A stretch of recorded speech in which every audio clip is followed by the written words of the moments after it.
highest rank? Captain. In what general locations did you serve? In I Corps in Vietnam, the northern part of the country. Were you drafted or did you enlist? I enlisted. I came out of ROTC. Where were you living at the time? Hanover, New Hampshire. Do you recall the date? First day in the service. Do you recall when you first entered? In June of 1965. Why did you join? I really didn't know what I wanted to do for the rest of my life, what kind of career. The service seemed a good alternative, and I was fortunate enough to be offered a regular Army commission, and I thought that would help me get favorable assignments such as Germany and so forth. I was wrong. Why did you pick the service branch you joined? It was my father's service branch in World War II. It was good enough for him, it was good enough for me. Tell me about your first days in service. I started off at Fort Gordon, Georgia in the Signal Officers Basic Course. It lasted several months, and I learned the basics, obviously, of communications in the Army. From there, I was sent to Fort Sill, Oklahoma, for the communications officer course. That is aimed at qualifying officers to serve in non-signal units as staff officers. From there, I went to airborne school at Fort Benning, Georgia, and from there to Fort Bragg to the 82nd Airborne Division.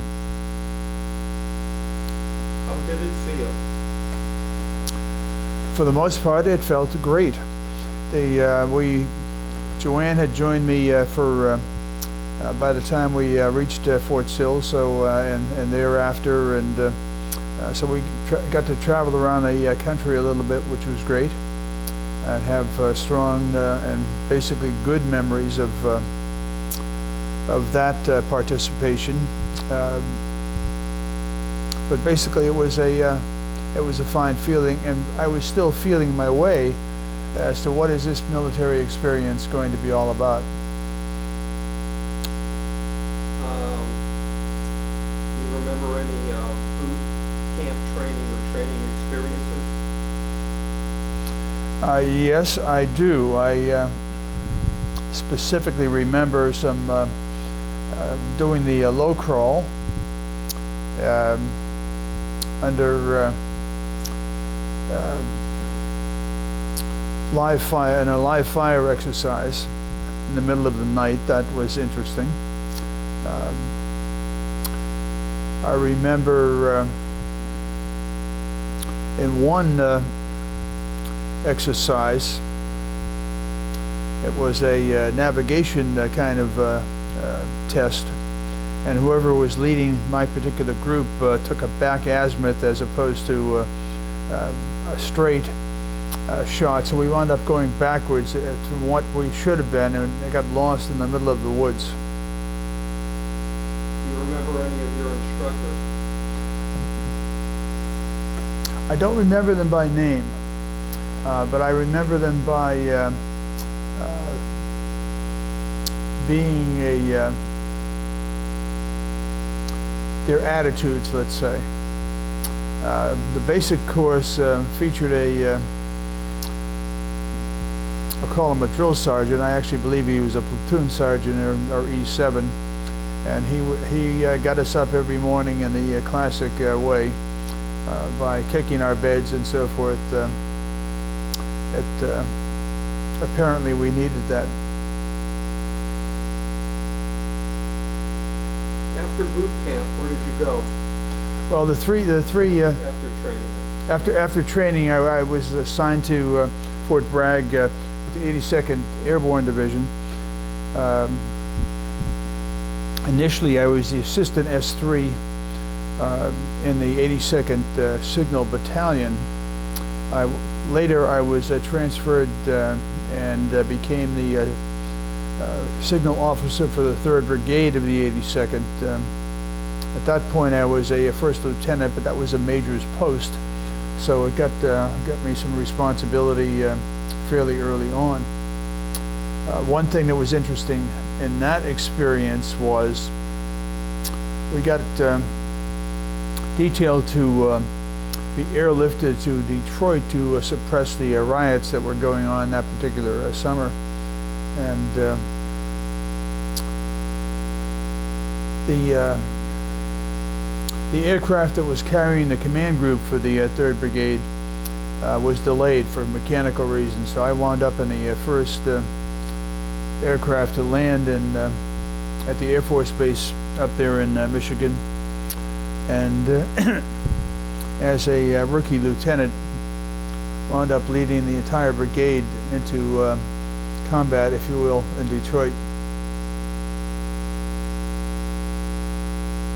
When did you go to Vietnam?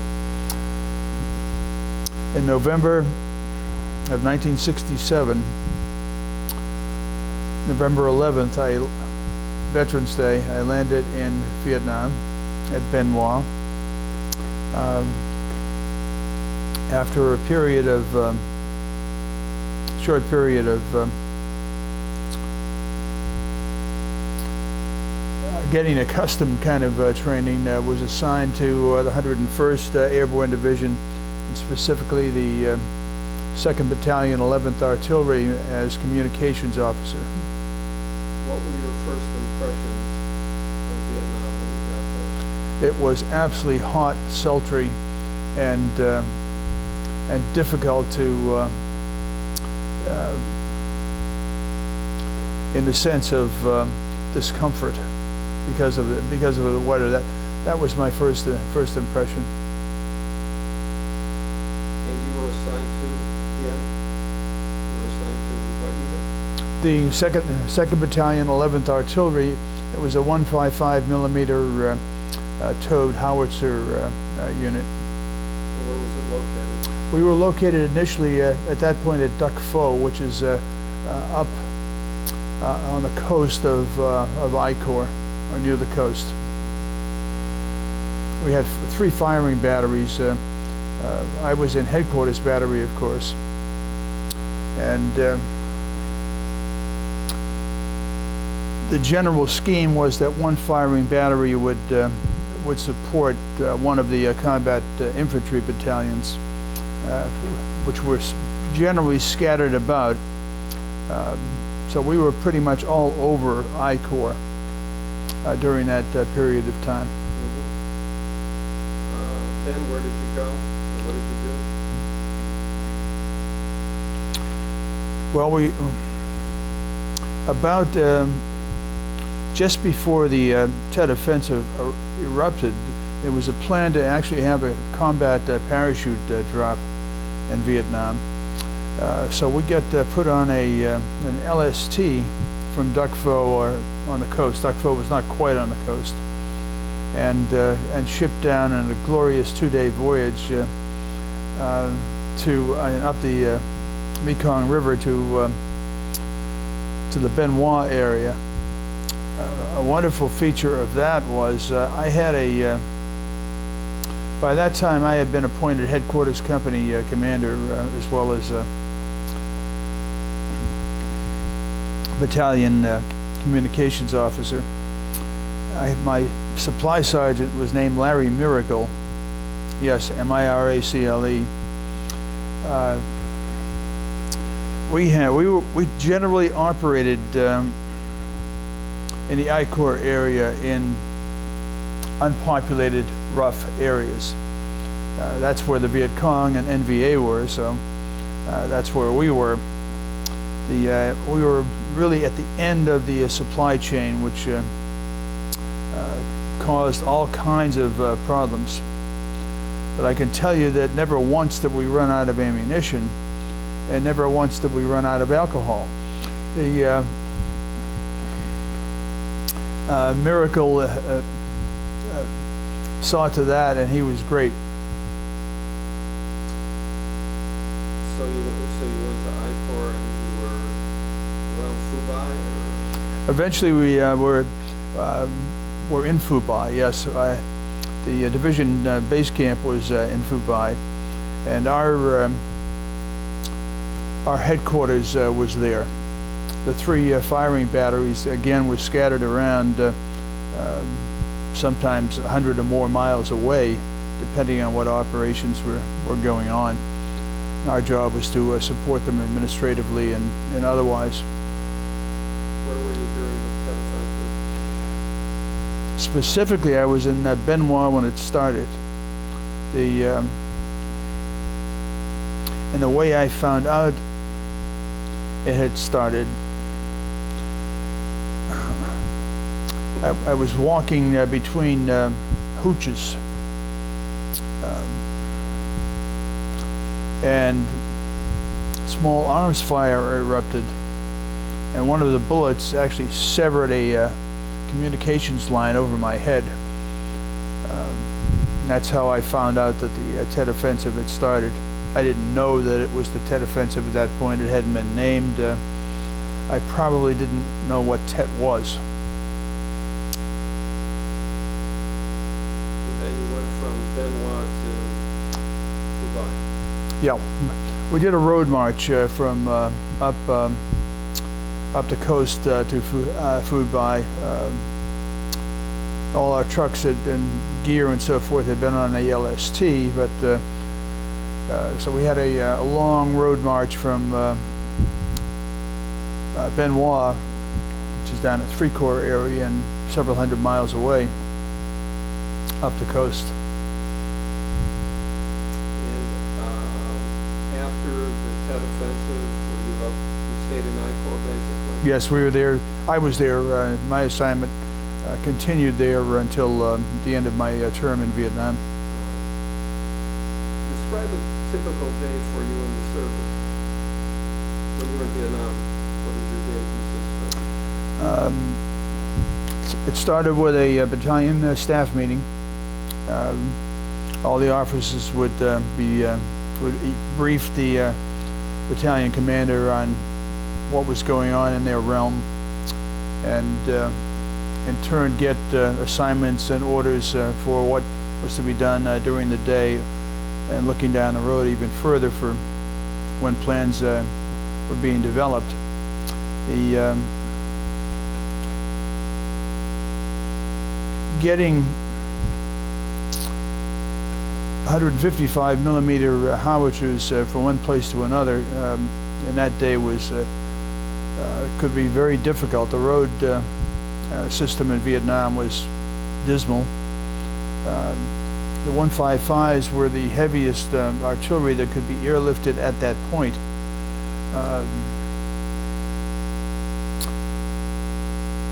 It also was was heavily in demand for that reason by the infantry. The difference between a 105 and a 155 is not just an arithmetic progression, it is geometric in terms of the impact of the shells when they hit the ground. So we were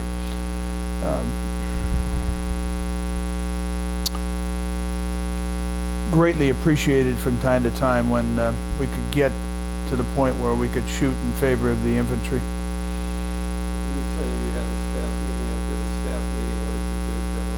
Generally speaking, there were details to administrative kinds of things, sign off on the morning report, which accounted for all the personnel in the unit, make assignments as to who was doing to do what during the course of the day and thereafter, if directed by the plans. And keep an eye on what was going on to make sure the commands were being carried out. We, by the way, had a very interesting procurement exercise.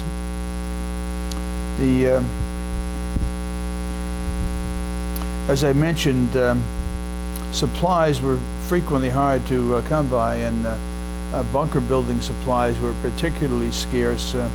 and coveted by other units. We found out that the Seabees were rebuilding the National Railroad down on the coast. So we frequently would send a detail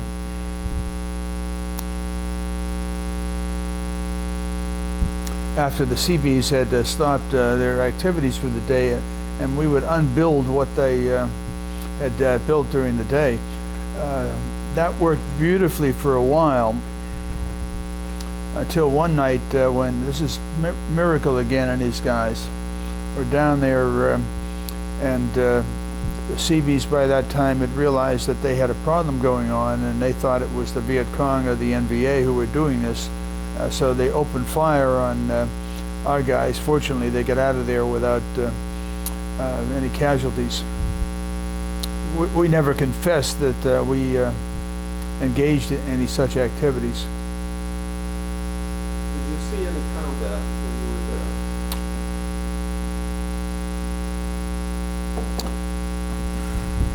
Yes, we were fired upon fairly frequently.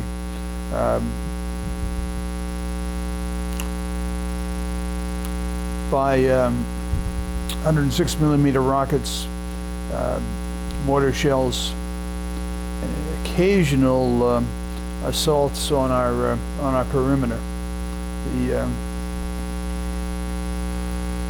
One of the things that I insisted upon was that at our perimeter, our barbed wire, we erected the classic 3 rolls of concertina wire anytime we switched bases.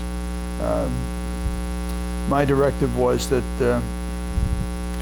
we'll not just have one such line of concertina, we would put in a second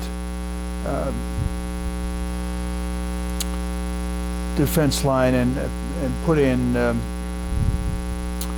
claymore mines, gas, and other nefarious items that could be used if we were attacked, which we were. One of the benefits of that was the NVA and the Viet Cong are not dumb, and they figured out we had heavier defenses, perimeter defenses, than some of the other adjacent units, so they took their attacks elsewhere. Were there any casualties in the We had no KIAs killed in action during the time I commanded the headquarters battery. We had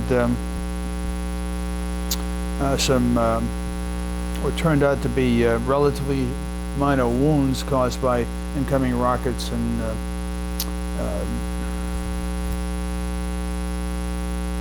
and mortar fire, but fortunately no KIAs. That one of the things that the troops hated, but I insisted on, was that everyone would wear their flak jackets anytime they are outside of the wire.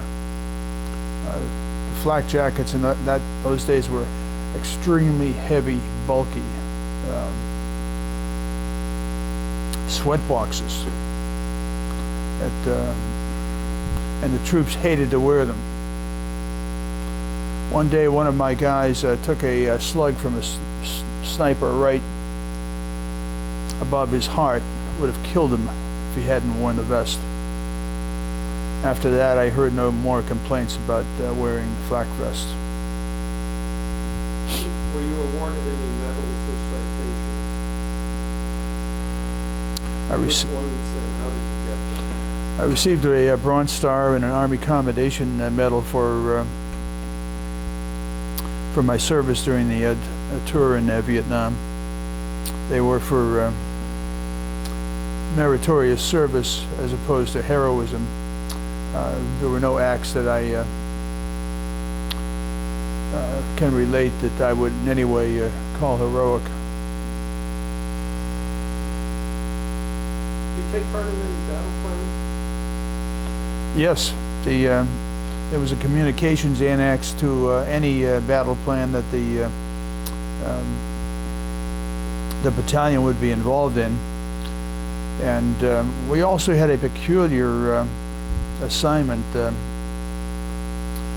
One of the battalion's firing batteries had inadvertently shot down a troop transport a month or two before I arrived there.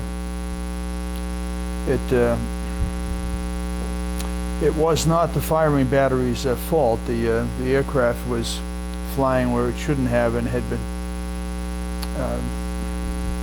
But the outcome of that was that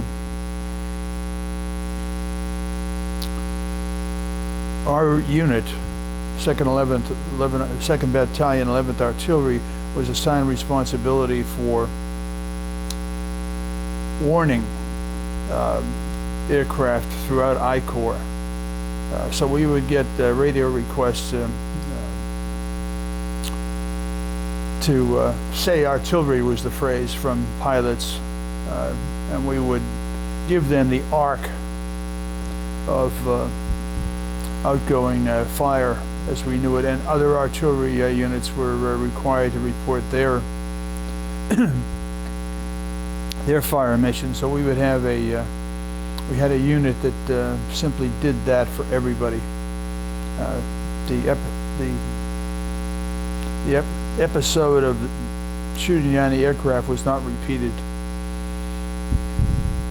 you sustain any injuries while you were in Vietnam? Physically, no.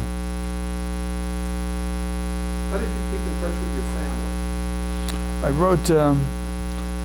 I wrote letters to my wife Joanne, usually about twice a week, but sometimes less frequently depending on what was going on.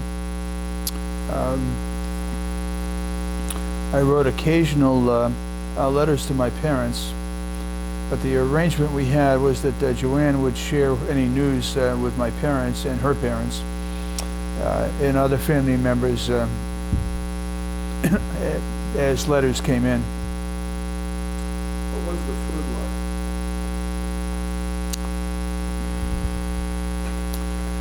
like? The caloric value of the food was quite high. The taste value was acceptable. Did you have enough supplies? No. As I mentioned earlier, we pretty much ran out of everything except ammunition and alcohol. We supplemented our supply chain by a systematic plan of thievery. Did you feel pressure or stress, and how did you handle it? Yes, there was a good deal of stress. I mean, we had just keeping the unit in the supplies it needed was a constant source of stress. There was, of course, naturally the stress of combat and not knowing when some incoming shell might might wreak havoc on the troops assigned to me. There was a natural level of stress associated with command pressure. Get this done, get it done now or earlier, with which all commanders are familiar. So yes, there was stress. How did you handle it? I drank. Was there something special you did for good luck? I had in my pocket a small pure stone from white stone from our beach at home. Joanne carried one in her pocket or purse the entire year also. How did people entertain themselves? I'd like to return to that question, please. Which one? About the, is there something you did to, Good luck? if you will, yeah. After the tour in Vietnam, Joanne and I went to the wall in Washington when that was erected, and we took the 2 white stones and buried them right near the iconic bronze statue of the 3 servicemen in honor of those who died, and specifically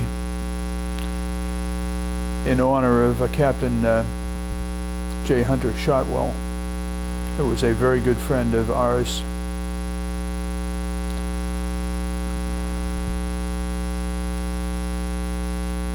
How did people entertain themselves when you were? There was a good deal of rock and roll music. We had a battalion band that produced rock and roll music and entertained our troops and other troops in the area, and probably the Viet Cong and NVA as well, since it was extraordinarily loud and very successful, and was a good musical unit. Did you see any USO shows? No. Where did you go on leave? I spent 5 days of R&R in Hawaii. Joanne joined me there. And what did you do? You went to Hawaii and we did the expectable things.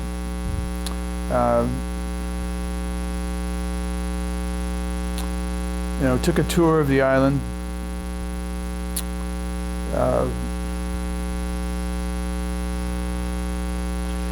The Hawaiian population, by that time, Joanne had become accustomed to the notion that this was a very unpopular war, and I was aware that that notion existed in the States.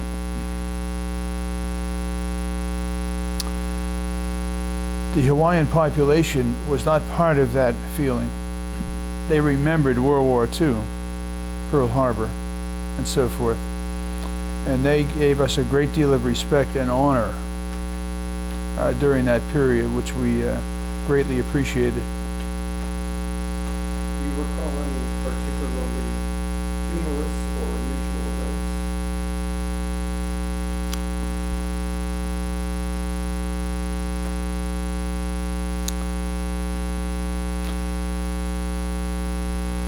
During the period when we were on the LST, being transported down to Benoit, I had been criticized from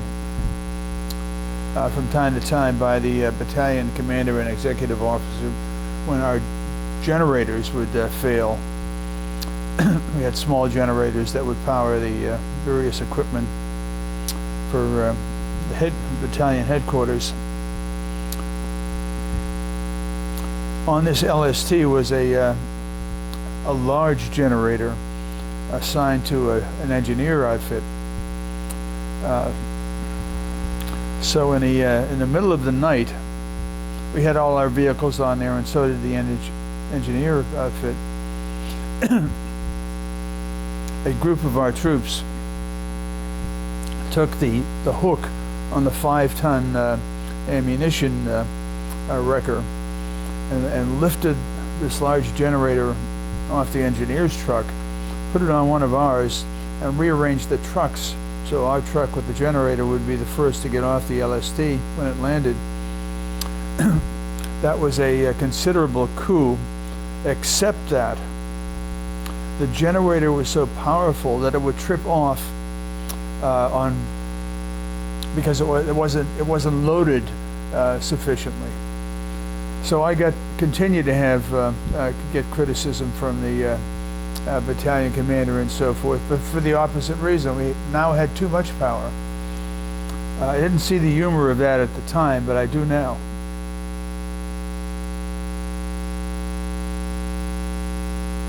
What did you think of your officers and fellow servicemen?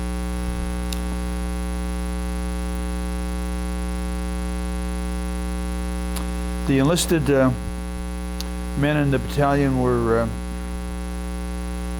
ranged from extremely competent, dedicated, and effective to total duds. Exactly what you would expect in any group of, in my battery there are 144 human bodies.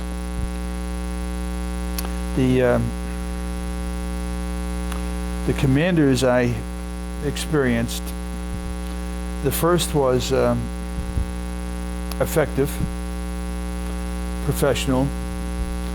The second was less so.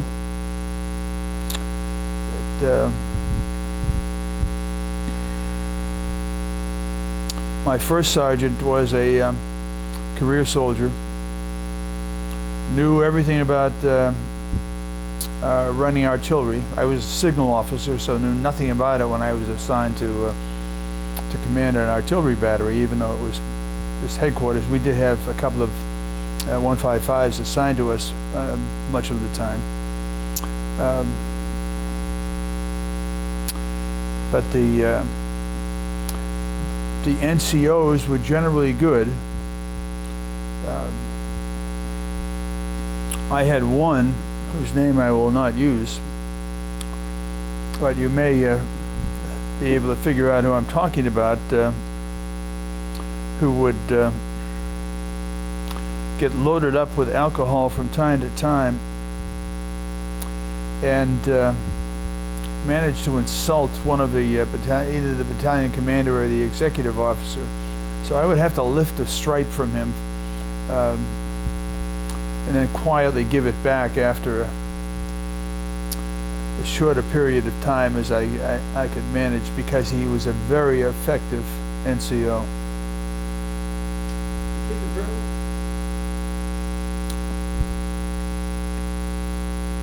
No. Where were you when you ended your service? I was stationed at Fort Monmouth, New Jersey. And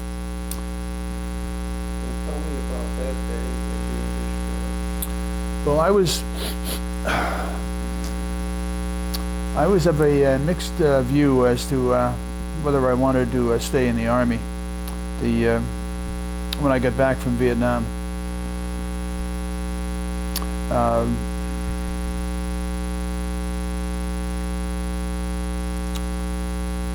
but decided that was not a good idea because I knew I would get another Vietnam assignment. And I knew from experience with knowing what other units experienced over in Nam, and some of my own friends, a couple of whom did not make it back, that I would get another tour in Vietnam, and I didn't see that that was a good thing. So I was decided to exit the Army. The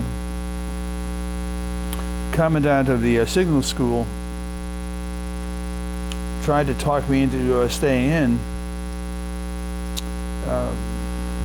So apparently they thought fairly highly of me at the signal school.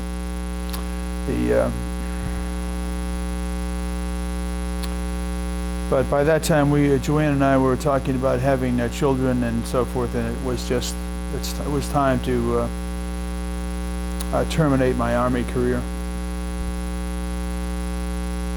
What was your homecoming When I get back from Nam, my parents lived in California, Southern California. I flew back via Guam and then Alaska, of all places. And that was an interesting little experience in Alaska, because the plane landed, a transport, and whatever happened, it started skidding sideways down the runway, which had just iced over. And that, I remember thinking, I made it through a year in Nam, and now all of us are going to die because this plane is going to crack up. But the pilot regained control, and we got safely to the and eventually out of there and into. So I flew down to see my parents and outside of Los Angeles. They were absolutely ecstatic. Dad was a combat vet from World War II. Landed on D-Day in Normandy.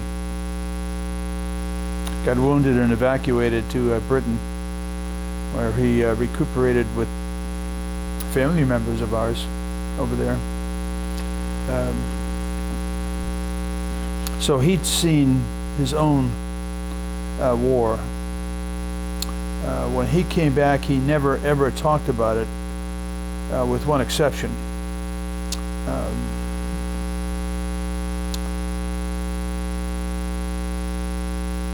So I followed his example and never talked about it substantively in terms of combat experiences to family members or anyone else.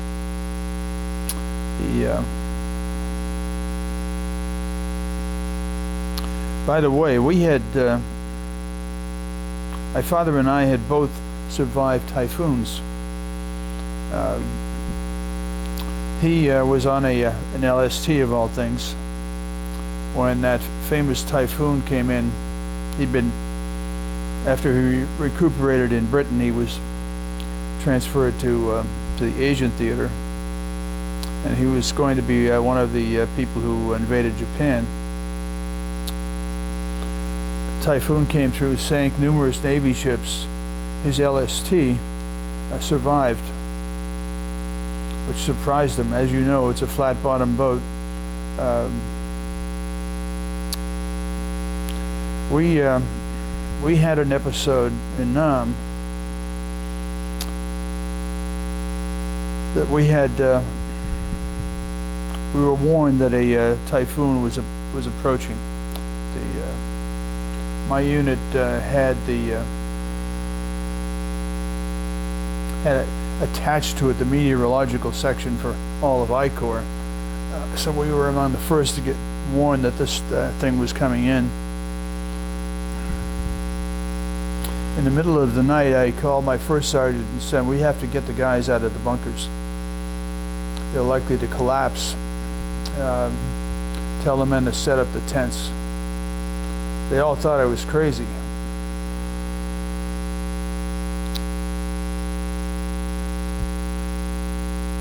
A bunker of a unit next to us collapsed, trapping a man. We helped dig him out the following morning, but he was dead. When you got out of the service, what did you do days and weeks afterwards? I was looking for a job pretty quickly. We spent time with family, Joanne's family, who lived here in Connecticut. Saw some friends,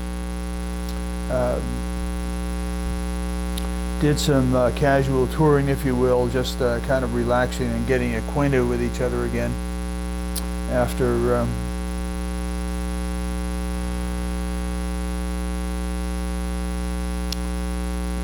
You didn't go back to school, right? No,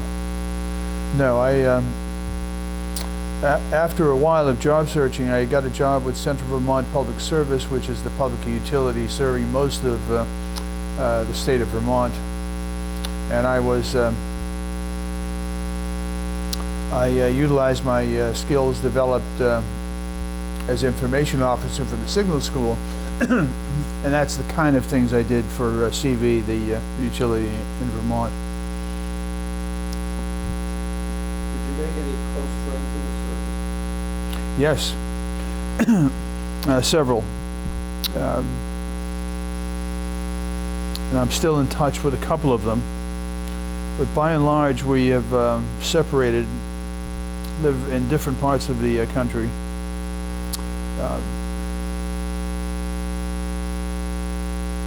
My 50th college reunion is going to take place in June of this year, or next year.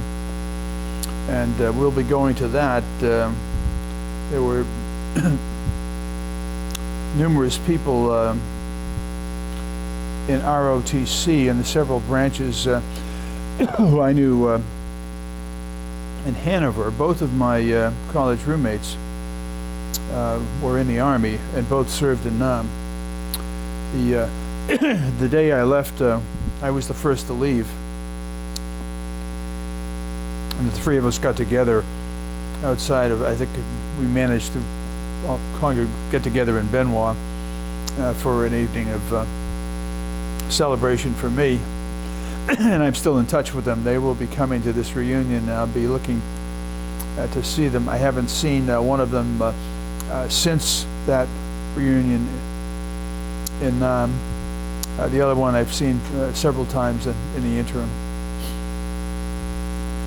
What did you do as a career after you left the service? I became a communications specialist, spokesperson for Central Vermont initially, then another power company headquartered in Massachusetts that served several states, and eventually was hired by Con Edison, the New York utility that supplies electricity, gas, and steam to the metropolitan area. And for much of that time was the principal spokesperson to the news media. New York being the media capital of the world, there were plenty of reporters, editors, and so forth who paid attention to us. Sometimes well, frequently not so well. How did your military experience influence your thinking about war or military in general? I had developed and still maintain a high opinion of the general character of people who serve in the military.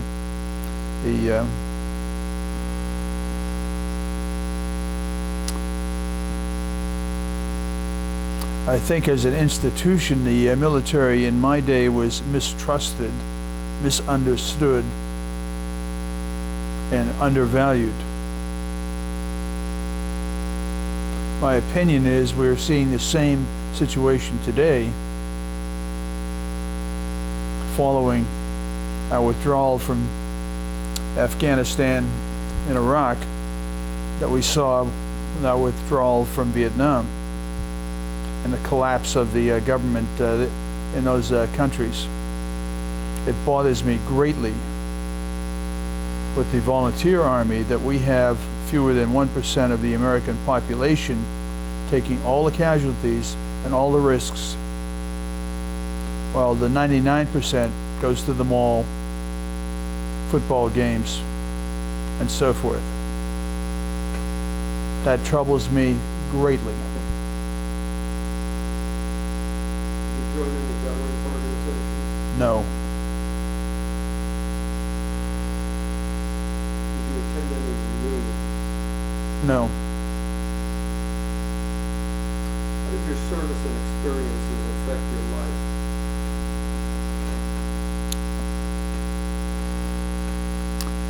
I came back with what now is known as PTSD, post-traumatic stress disorder.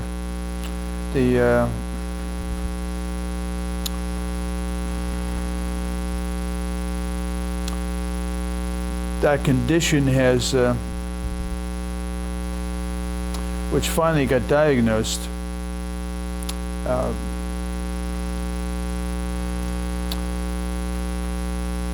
formally by the Veterans Administration about 10 years ago, but earlier by a psychiatrist who was helpful to our family members for other reasons.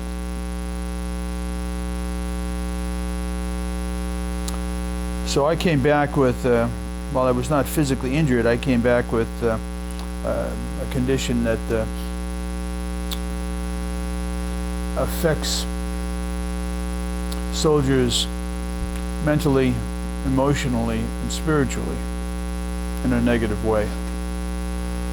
It took me a long while to begin to address that.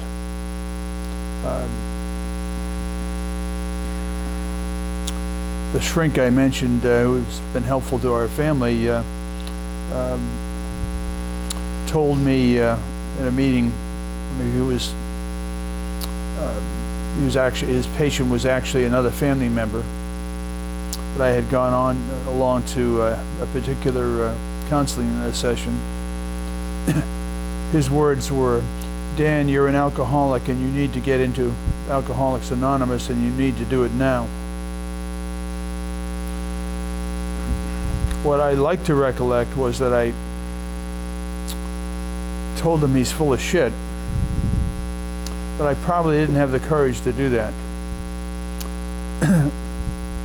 He was right, and I've been in AA now for 33 years, and it saved my life. Is there anything you'd like to add that has not been covered in this interview? I'm very thankful for this interview. I've been very comfortable with it. I thank the university for conducting this program and this research. And I hope it will extend to the veterans generations we have now. It's extremely valuable in my view. We have this situation in which troops are coming back after repetitive combat tours in Afghanistan and Iraq. I had one tour. Some of them now are having 8 or more tours. It's not a surprise to me that the incidence of PTSD, traumatic brain injury, and suicide is off the charts. We need to do something about that as a nation. The incidence of suicide among Vietnam vets remains way off the charts. Most actual combat vets from Nam, the majority are now dead for one reason or another.